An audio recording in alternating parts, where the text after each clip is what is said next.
G'day Spurs fans, this is the thing you only get on The Game Is About Glory, exotic locations. Ooh. This is where I come down to do a spot of fishing once in a while. Well, I say fishing, but if I just sat on a park bench looking like this, people would start throwing me money. But if you sit there with a rod, you look like a productive member of society. Anyway, I wanted to give a few more thoughts about Ange Postecoglou and why I think part of what he experienced in Australia has equipped him to be a very good and solid coach. In Australia, I got here in '95, and one of my early reactions of this country was, God, it's so racist, they even hate other white people. Because if you come from a European background, say Italian or Greek or Balkan areas, Eastern Europe, anywhere like that, there is a definite asterisk next to you in Australian society. The word used over here for people from those areas of the world is a word I cannot say on YouTube because in England it means something very different. Over here it's just as offensive, but they apply it to other people.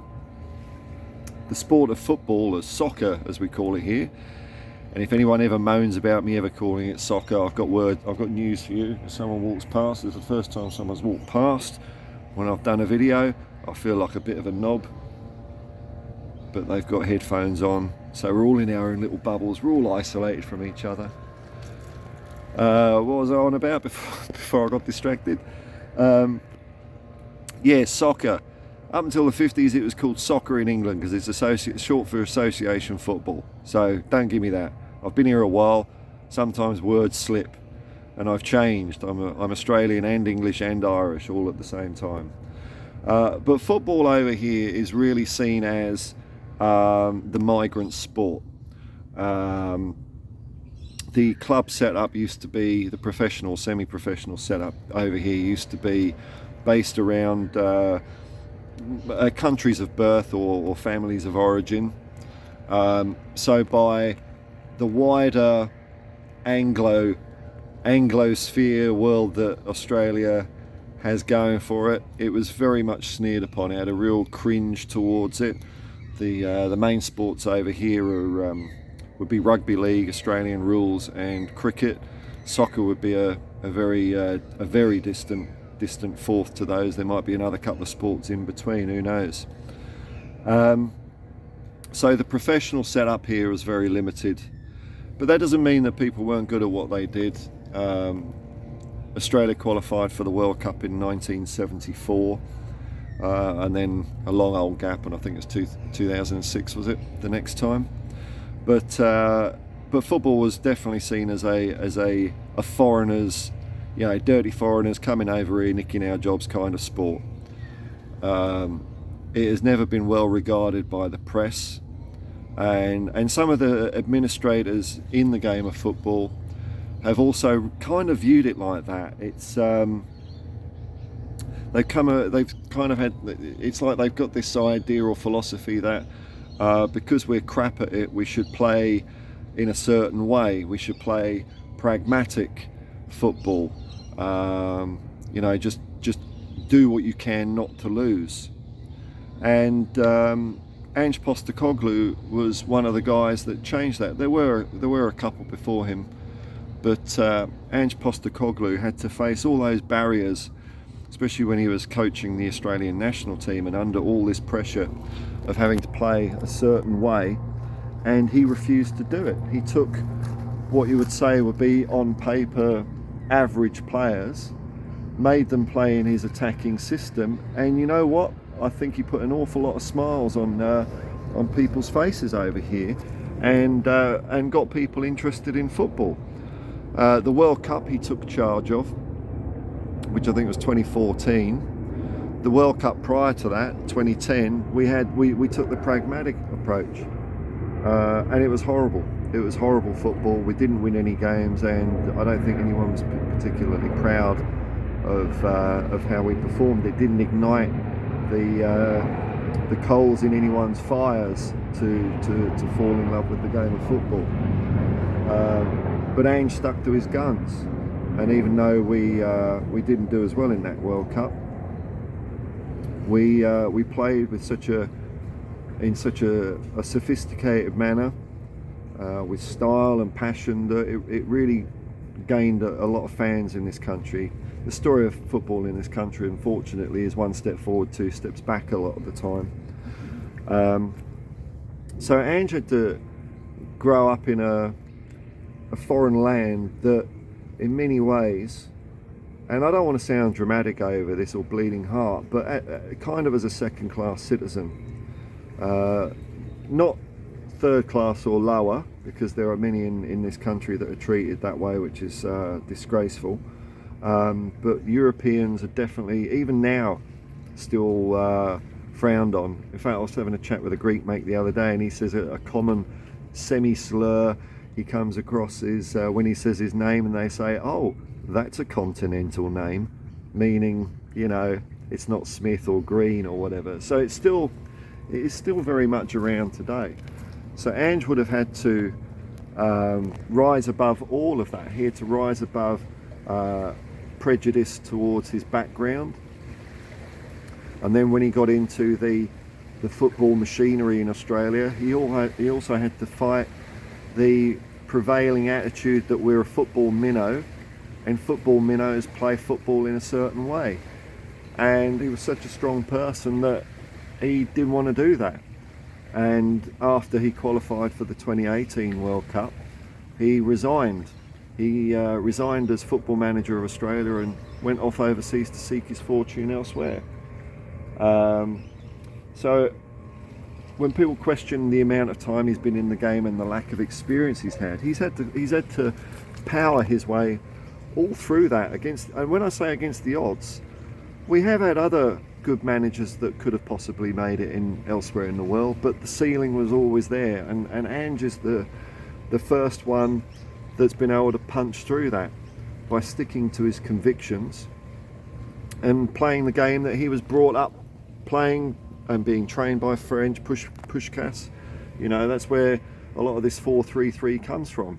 One could argue that he got it from Arthur Rowe at Tottenham in 1951, and if it wasn't for that team, we wouldn't be seeing Pep Ball, Man City and Barcelona, because Tottenham invented that style. Don't you ever forget it. So really, Ange has already had a kind of standard football career by other people's other countries' standards. What I mean by that is that you know, typically an English manager would get to a certain level in domestic or foreign leagues, and then it would be the ultimate honour to coach your country, and then maybe after that you might do another club or you might pull up stumps. Whereas Ange has already got to that stage in Australia. He's already done the leagues, he's won several championships, then he reached the pinnacle of the game in Australia and coached our national team.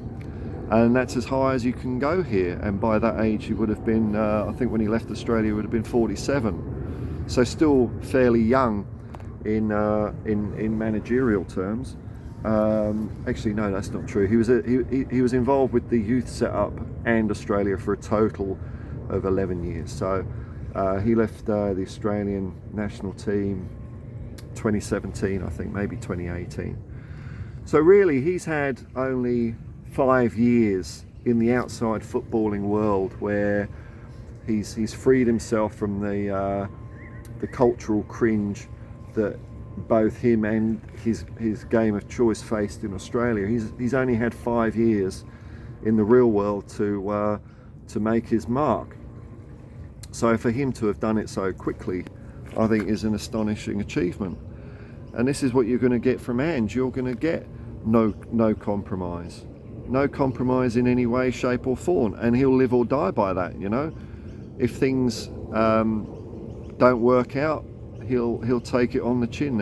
That's his responsibility. It won't be for just you know, blowing loosely in the wind, following what other people should say. Because if he'd have done that at any point in his career in Australia, we wouldn't be talking about him now. He's had to overcome such massive barriers and have such single-minded purpose to get to Tottenham that he's cooked. He's 57 years old now. He's not going to change for anyone. And I think that is to our benefit, because, you know, to have a manager like that is gold. Now, the difference between him and other managers that have stuck to their guns, such as Mourinho and Conte, is that he's also a very humble man. His background in Australia would have kept him humble, you know, not because he was pushed down by other people, but I suspect because of the roots he had with his Greek community over here. You know, that European kind of way of life and work ethic is different to Australia, and it's something that I really like. I don't really have any friends myself that are Anglo-Australians. They're all from like Bosnia and Croatia and Greece and Italy, places like that. I prefer the feelings of community and society they have to ordinary Australia.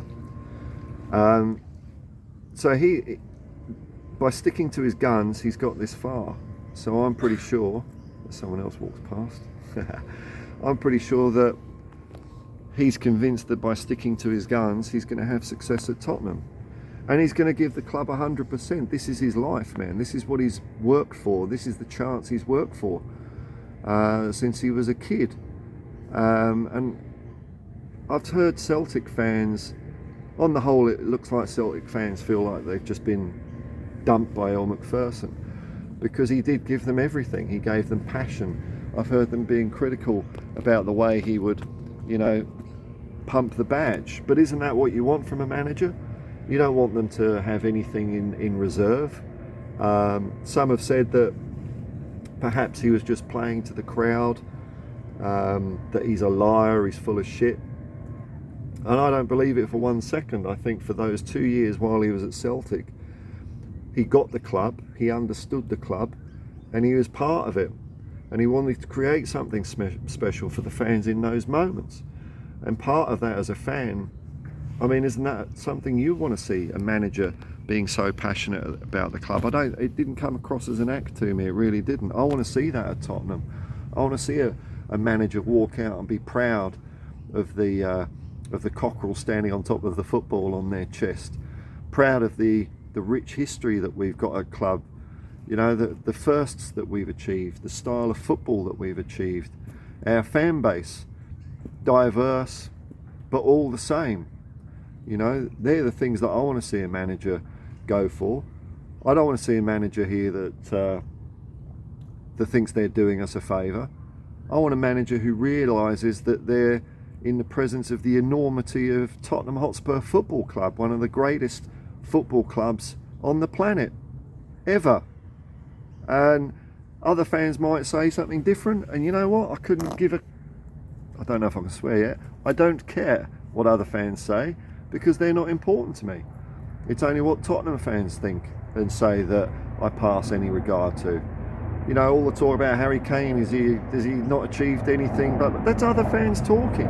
Other fans talking. Harry Kane can achieve whatever he wants with Tottenham Hotspur. And if we win trophies for him, great. But that doesn't make him a loser because he hasn't sought to seek his fortunes elsewhere. We don't know what Harry Kane's thinking. You know, he might want to stay at Tottenham the rest of his life. He might not. That's for him to decide. And us as Tottenham fans shouldn't pay any attention at all to what Arsenal or Man United fans, or their opinions are absolutely 100% irrelevant of Harry Kane, and they're completely 100% irrelevant of Ange Postecoglou.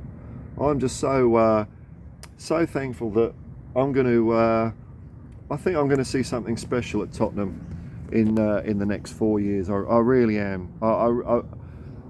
I've been on the Postecoglou train since day one. March 22nd was my first tweet saying he was the man for the job, and I believe it's only because I've seen him over the last 20 years. I think if other fans over in England or elsewhere in the world had seen what I'd seen, they'd think what I think. You know, I'm not well, maybe a loony, but I'm not, you know, anything out of the ordinary. Especially, you know, we're all the same, aren't we? So I think the more, and I can see it happening already, and it's putting a smile on my face when I see so many fans that maybe were sceptical and questioning of Ange Postecoglou.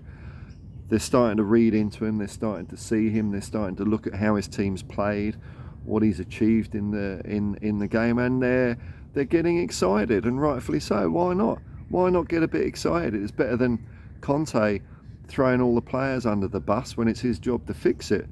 And I was kind of on board with Conte for so long because I thought he could do something, but became more and more obvious in the last year he didn't want to be here. And even though what he said in that press conference, he spoke a lot of truth, he didn't take any responsibility himself, which I think is shocking. He's the gaffer, he's the manager, and I don't think we're going to see Ange do that. Ange isn't one for calling out players individually. He sorts it out in the dressing room. He defends and protects our glorious club. And there are just many qualities I want to see in a manager. And I even started really talking about the style of football he plays. But I'm sure you all out there are starting to do your homework, and soon enough we're gonna get to see it and see how exciting it will be, because we've been starved of good football for 4 years. We've been playing this expedient style of pragmatic parking the bus when we're 1-0 down, man. I mean, come on, we're not going to see that. Just to give you an example of how Ange attacks the game, in his final at Yokohama were 2-0 up, and I can't remember the exact circumstance. I think they needed to win by a certain amount of goals, or they needed to win the game to be sure of winning the championship. And in the second half, Yokohama got a player sent off. Now, what would Conte or Mourinho do? Well, we wouldn't be 2-0 up in the first place. They'd be parking the bus. What does Ange do? Keeps going, keeps on attacking, peppering their goal. They go 3-0 up. They kill the game off with 10 players, one in having an early bath. And although that's risky, that's what I want to see. Because as soon as you start parking the bus, in my mind, you're saying we're not good enough. We're not good enough to win this game. And if the way you've played has been good enough to get 2 goals, then it's good enough to get 3. It's good enough to get 4. So that for me, I watched quite a bit of Yokohama when Ange went there, just to see how he was getting along. And that final was it was the icing on the cake. You imagine Spurs doing that in a final, being 2-0 up, getting a man sent off in the FA Cup final and going for it and winning 3-0. Amazing, because as soon as you start taking the pressure off the game, as soon as you start giving the opposition a bit of room to breathe, they start getting ideas above their station. Whereas if you keep hammering them, keep going for it, sure, it might not work out sometimes, but you're going to give the other team something to think about. Let's not worry about what they think of us. Let's not worry about doing tactics for the other team. Let's give them something to think about. But so Ange starts on the 1st of July, and I'm really excited about his first press conference. I'm buzzing for it. I've gone from the stage of hating last season and wishing it to be over to being very hopeful that we're going to be at least entertained. My hopes for him over the next 4 years, I just want to see football that puts a smile on my face. That's all I can ask for. See the players do some fancy stuff, seeing Ange pumping his chest, seeing the crowd getting behind him, the fans getting behind him. And you know what, when you get that feeling around the pitch, when he starts building his philosophy in the team,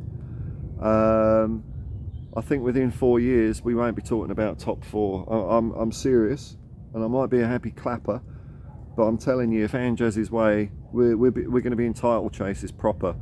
That for me is the way you end up in the top 4. You don't limp your way in by goal difference on the last day of the season. It means you've had a proper title challenge crack, and that's some consolation for being in the mix for that and falling a bit short. That's how I remember. That's how we got UEFA Cups, out of Tottenham, Cup Winners' Cups and things like that. But like I say, once you're in a genuine title hunt, You never know, man. You never know. All you can ask is to be competitive. And I think Ange is someone who's going to take our cup competitions very seriously as well. He knows that we're crying out for success at Tottenham. He knew that when he went to Chelsea. Sorry, Chelsea. I got a bit of a furball there. When he went to Celtic, that it's a club that demanded success, and they were trophyless the previous season. So he knew the first order of the day was to get a trophy back on the board. He did that with the League Cup. Maybe that's how we go about it. But it's not going to be for want of trying. It's not going to be a dismal performance at Bramall Lane because it's a bit cold and rainy. Ange won't be having it. Ange won't be having it. And the players that can get along with him and do what he says and put it on the pitch, they're the ones that will survive. Anyone else, and we might be surprised by names who can't do it. I don't know. They'll be out the door. But it's 100% commitment from Ange all the way. He likes players taking risks. If you take a risk and you stuff it up, there's no fault in that. You've got to. It's only when you take risks on the pitch you're going to find out the limits of what you can do and extend those limits. If you're playing safe football all the time, you're going to become stale as a footballer because you're not pushing yourself. You're not developing new talent. Nurturing what you wanted to be in, bringing to life what you wanted to be in the game for since a kid.